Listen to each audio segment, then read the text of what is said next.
थोड्याच वेळात अजित पवार तटकरे यांच्या उपस्थितीत बैठक असणार आहे। भुजबळांच्या नाराजीनंतर राष्ट्रवादीची बैठक बोलावण्यात आलेली आहे। थोड्याच वेळात अजित पवार तटकरे यांच्या उपस्थितीत बैठक पार पडणार आहे। भुजबळांनी आज कॅबिनेटला हजेरी लावली नव्हती, बहिष्कार घातला। भुजबळांच्या याच नाराजीनंतर आता ही बैठक बोलावण्यात आलेली आहे। थोड्याच वेळात अजित पवार तटकरे यांच्या उपस्थितीत नेत्यांची बैठक पार पडणार आहे। राष्ट्रवादीची ही तातडीची बैठक, भुजबळांच्या नाराजीनंतर ही राष्ट्रवादीची तातडीची बैठक बोलावण्यात आली। अजित पवार यांच्या देवगिरी बंगल्यावर ही बैठक पार पडणार आहे। तर अजित पवार तटकरे यांच्या उपस्थितीत थोड्याच वेळात देवगिरीवर बैठक पार पडणार आहे। अधिकच जाणून घेऊया या सगळ्या संदर्भात आपले प्रतिनिधी अक्षय मंकणी यांच्याकडून। अक्षय, बैठकीसंदर्भात अपडेट्स काय? श्रुती, खरं तर छगन भुजबळ हे आज मंत्रिमंडळाच्या बैठकीत बसले नाही आणि ते निघून गेलेले आहेत। खरं तर राष्ट्रवादी काँग्रेस पक्षाची प्री कॅबिनेट बैठक जी आहे ती उपमुख्यमंत्री अजित पवार यांच्या उपस्थितीमध्ये झालेली होती।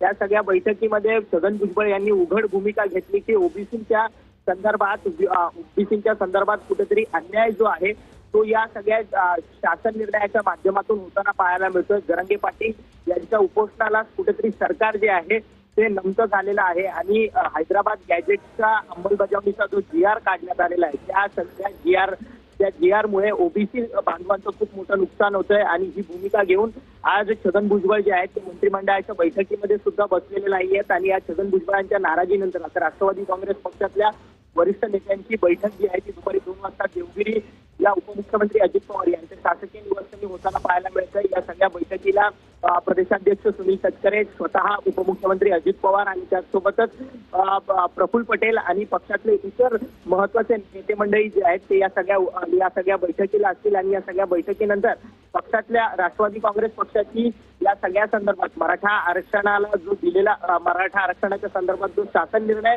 काढलेला आहे त्या संदर्भातली अधिकृत भूमिका जी आहे ती समोर येताना पाहायला मिळणार आहे। काल ज्या वेळेस हे सगळं मनोज जरांगे पाटील यांचं उपोषण जे आहे ते मोडण्यात आलेलं होतं। थोडंसं अक्षय तुम्हाला थांबवतोय। देवगिरी बंगल्या बाहेर आपले प्रतिनिधी गिरीश गायकवाड उपस्थित आहेत। गिरीश, ही बैठक अत्यंत महत्त्वाची असेल भुजबळांच्या नाराजीनंतरची।